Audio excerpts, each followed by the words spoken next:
Qiziljonlar, endi qaranglar.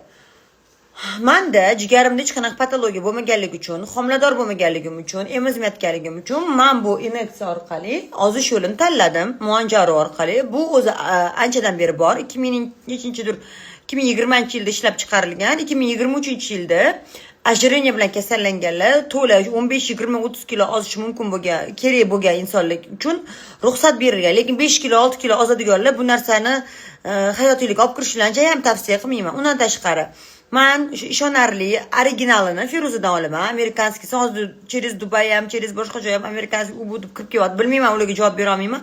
O'zim oladiganimga javob beraman. Men ruchkasini olib, o'zim xohlagan paytimda kerakli dozada qilaman. Chunki men o'sha yo'l yo'rig'ini bilib olganman. Lekin o'zingizlarcha ruchkasini olib, o'zingizlar xohlaganingizcha qila olmaysizlar. Men buni 7 oydan beri kolod qilib kelayotganim uchun bilaman. Undan tashqari hamma ham 580, 550, 600 dollarga ola olmaydi. Feruzada esa